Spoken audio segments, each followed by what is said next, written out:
Hi everyone, I'm Tanaz from foreverconscious.com and this is your weekly energy forecast for the week of June 26th. So on June 28th, we have the Cancer new moon. Right before this new moon, Neptune also stations retrograde in the sign of Pisces. This is some strong, watery energy, and it is going to heighten our emotions. It's going to make us more sensitive and receptive to our own emotions, the emotions of others, the emotions of the world around us. Whenever we have strong, watery energy like this, it's really easy to feel swept up in all of it.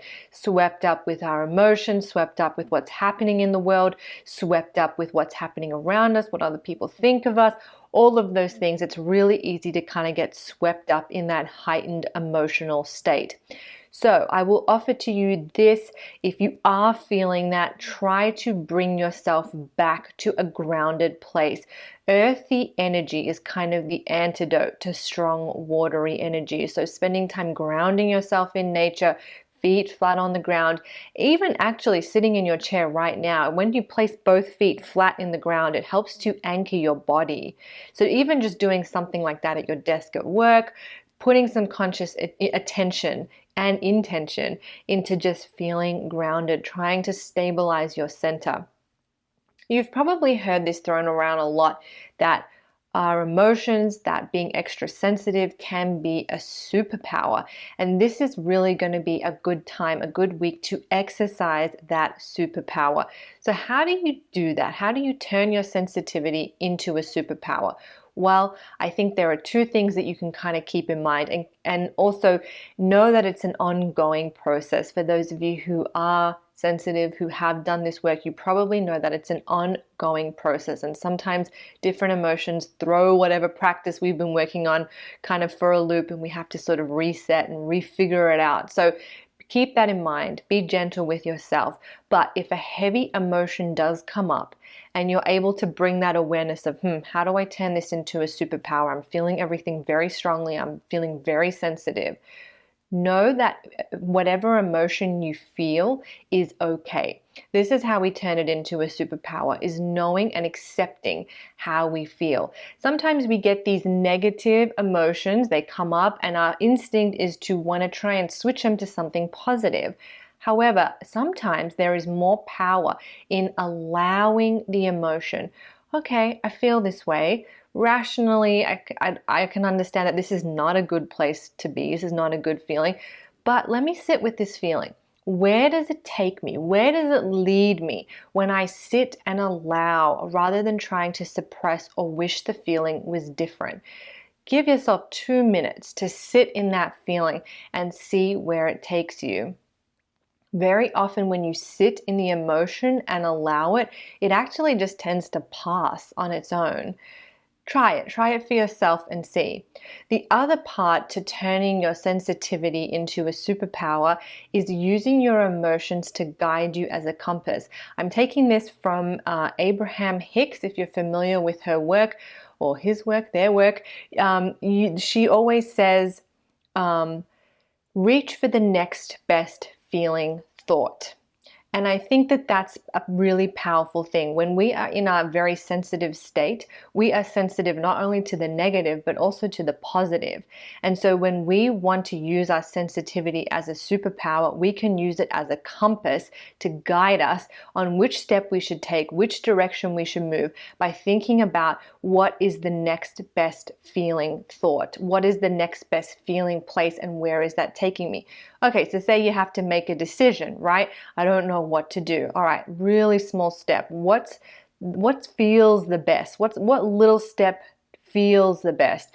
And with your heightened sensitivity, you can kind of check in, tune in, go, okay, that feels really good. I'm going to walk in that direction. Okay, and little step, little step, little step, you can use your feelings, that extra sensitivity, as a compass to guide you on decisions, to guide you on what to do, where to go, whatever it is in your life. So there are a couple of ways that you can turn your sensitivity into a superpower. To kind of work with that this week, think about, if that heavy emotion comes up, you've kind of allowed it, you've sat with it, okay, what is the next best feeling that I can reach for right now? And what does that look like? What action do I need to take to reach that place? So sort of to put it in context, it might be just something really, really small.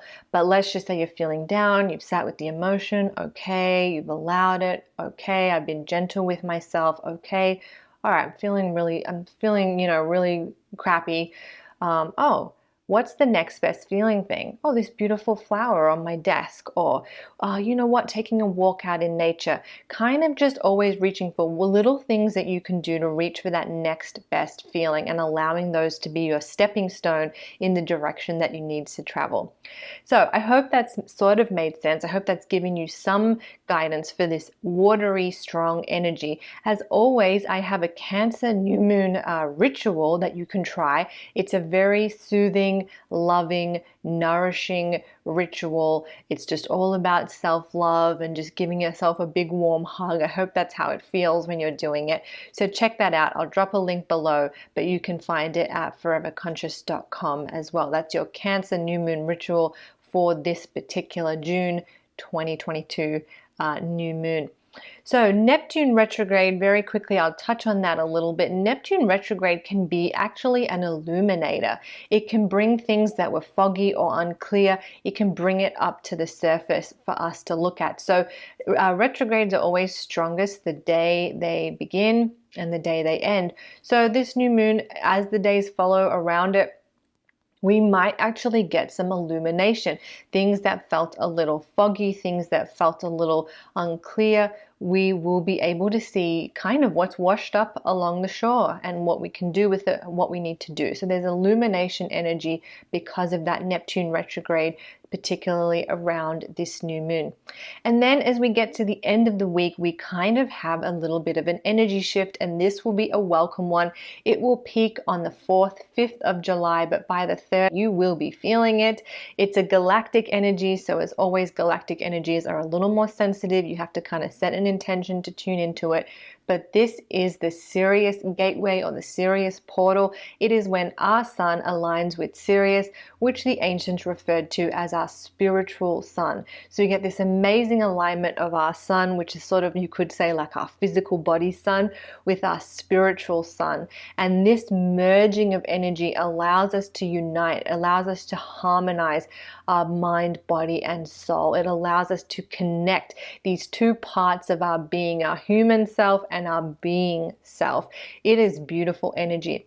Sirius is also in modern astrology, it's a sort of represents freedom and also technological advancements, innovation, new ideas, and basically the freedom and creative freedom that is needed to bring those into reality. So that's all things that we can use under this beautiful Sirius portal energy.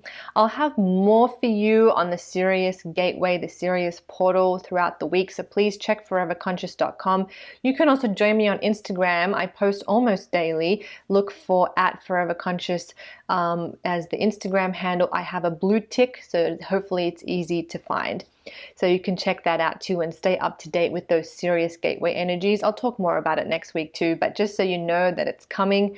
I have also a couple of ways that you can connect and tune with this energy. I will again be posting that up on foreverconscious.com, so stay tuned for that. But this is really awesome energy. It's high frequency, high charged, beautiful galactic energy that inspires us to feel a new sense of freedom, creativity, and also that beautiful merging of our human and being selves, honoring both our soul and our human lives, our human physical bodies.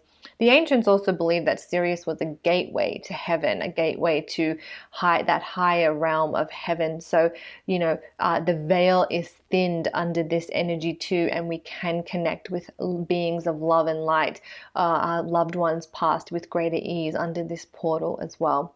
All right, so I hope that's helpful. It's the last week of June. We're heading into a new month of July. We'll get a little energy shift with that too, moving from a number 6 month into a number 7 month. And we've got this beautiful Sirius gateway to look forward to after this watery energy of the Cancer new moon. So exercise your superpower of using your sensitivity this week. Good luck with it. Stay grounded, stay calm, and I'll see you guys next week.